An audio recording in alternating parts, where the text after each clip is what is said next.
Haas claimed the first victory of 2022 by winning the race to unveil their car first. Today I'm going to have a look at their livery and what I think their challenger holds in store for them this season. My name's Aaron, this is the 5 Red Lights, and let's have a look at the VF-22.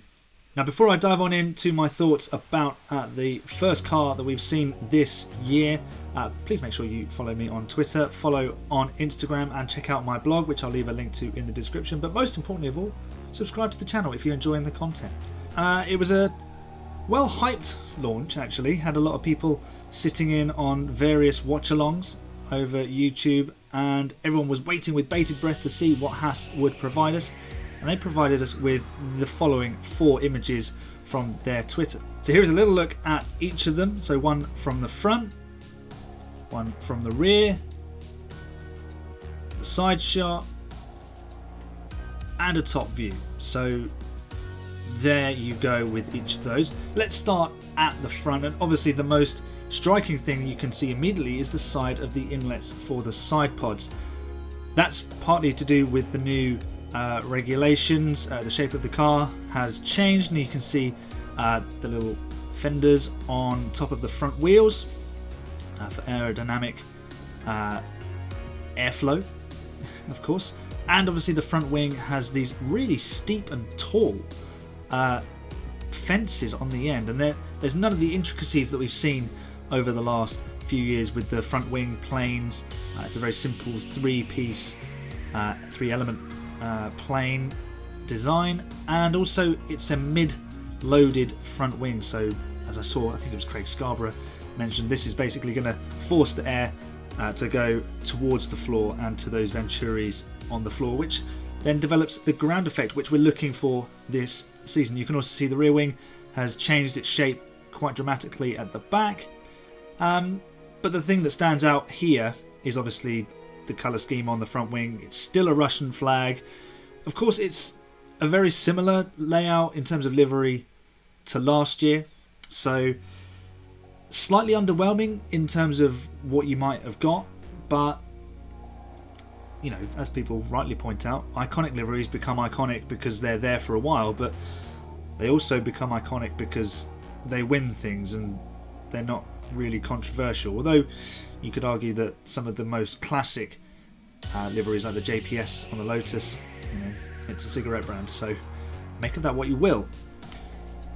But what intrigues me as well about the front of the car, initially I thought it had a rounded tip nose, but then I think it was Everady Motorsport, go and check him out on Twitter, he spotted that the front wing is actually square. And you know, if you hadn't zoomed in and noticed, of course it's very easy, and the boffins at all the other teams would definitely have spotted this, but originally I thought it was a round tip nose. It's actually square, and that little black bit at the front might have just caught 1 or 2 people out. So from the front, obviously the thing that strikes out is the front wing and the fact that it is still pretty much the colours of Russia, almost arranged in a Russian flag formation. So well, it is arranged in a Russian flag formation, so there's still those controversies being touched on by Haas. They're in the hands almost of a Russian billionaire in Dmitry Mazepin, still owned by Jean Haas, of course, but you know, always rumours of him moving on. Here's the rear shot. Not really much to say from there. You just sort of get a shot of the rear wing and the way that looks, and the Uralkali sponsorship. This render has very few of the sponsors that are actually mentioned in the press release on the car. So you see Uralkali and 1&1, but they also mention a few others such as Under Armour, which aren't really spotted on the car. I haven't seen them yet. I mean, you can see part of the floor and the diffuser. It's a huge, massive gap that's going to be sucking air underneath the car to pull it down to the ground and generate the grip and downforce that way through ground effect. But in terms of livery, you can't really see a great deal from there. The side shot and then the next shot, the top shot, actually is where it gets quite interesting. The shape of the car, sort of the natural curves, quite nicely work themselves with this livery, or both, or the other way around as well.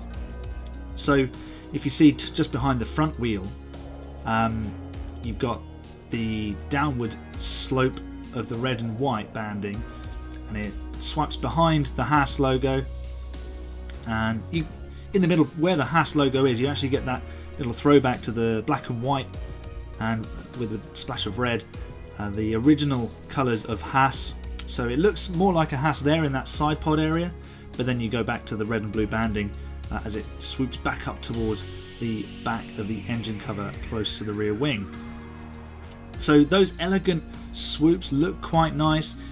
It is a very simple design, but in some ways that is quite good, because there's not too much going on. You're not sort of blinded by bright colours everywhere, and it's quite simple.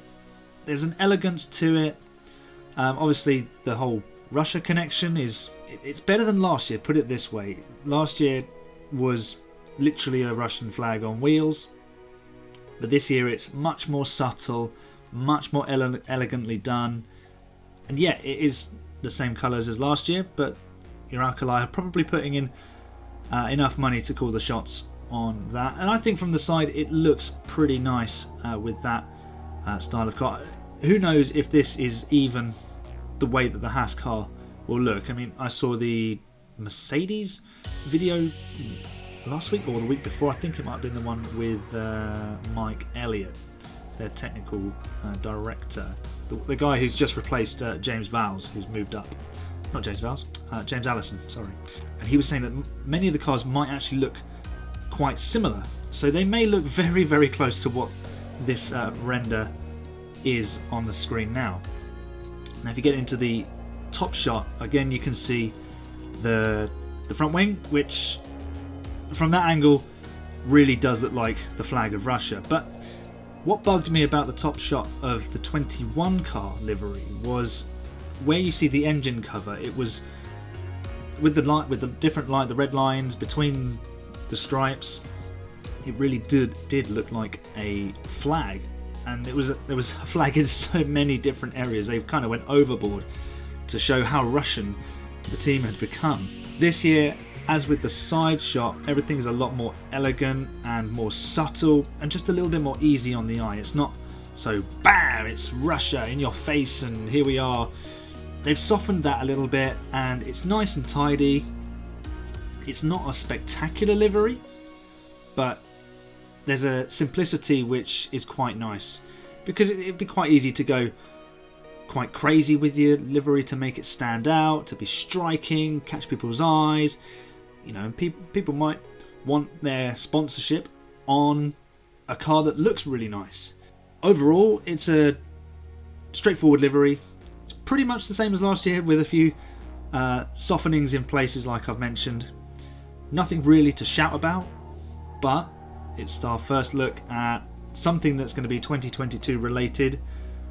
Whether this is the final design of the VF-22 for chassis and the aero, we'll have to wait and see when that hits the track in Barcelona. It was all hype, but then there wasn't a great deal of change. But they're just a few of my thoughts on today's unveiling. So just to round things off, how do I think Haas will fare this season? Obviously they've still got Nikita Mazepin and Mick Schumacher at the wheel, so they're going to have an extra year's experience behind them, obviously with a very difficult car, so it's questionable how much they will have learnt in that, but it would still have been a learning process in terms of the way they approach a weekend, of how they build it together, the way they deal with the team, collecting the data, yada yada yada, all those very, very important fundamental parts of becoming a Formula 1 driver. In terms of skill development, they would have obviously learned how to deal with a very bad Formula 1 car, because it was very tricky to get that thing around the lap. The team did the bare minimum to prepare it for 2021, and that showed in the end. They scored no points. It was very tricky for them. They barely got off the back of the grid. Mick Schumacher did get into Q2 twice, which was absolutely massive for him. That does his reputation the world of good. Not that it needed it really, because his surname is Schumacher, so that's going to open certain doors pretty much on its own.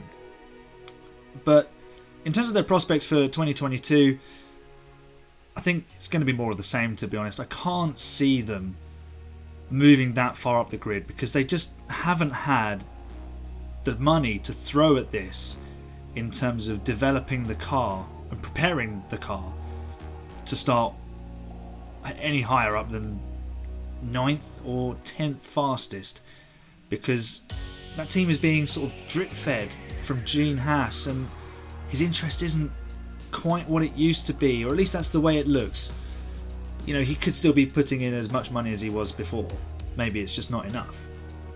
But obviously Dimitri Mazepin is in there now with some funding, putting his son in the car. Make of that what you will. Who knows what the future holds for Haas, even if it is called Haas in the future. You know, there's obviously Bad Santa knocking around, claiming that he's trying to buy or be involved with one of the Formula 1 teams.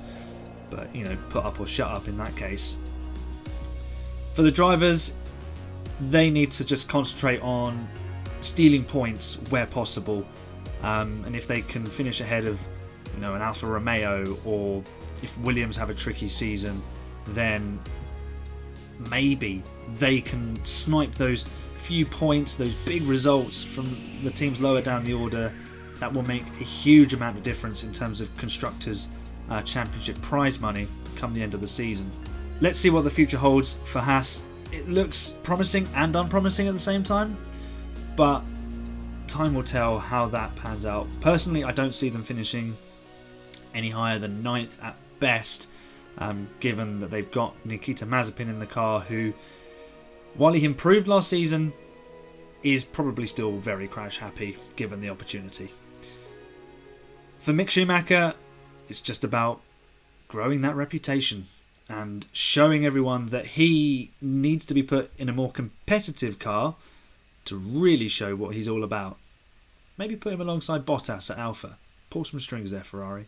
So if you enjoyed this video, obviously leave it a like, and I'll be doing my best to look at all the cars as they get unveiled through this launch season ahead of pre-season testing. And I'll also be continuing with some more videos. I've got my predictions ready to go, and there'll be some other stuff on the way too. So for now, that is all, and I will see you when the 5 red lights go out. My name is Aaron. This has been the 5 red lights. Enjoy the racing. I'll see you next time. Bye for now.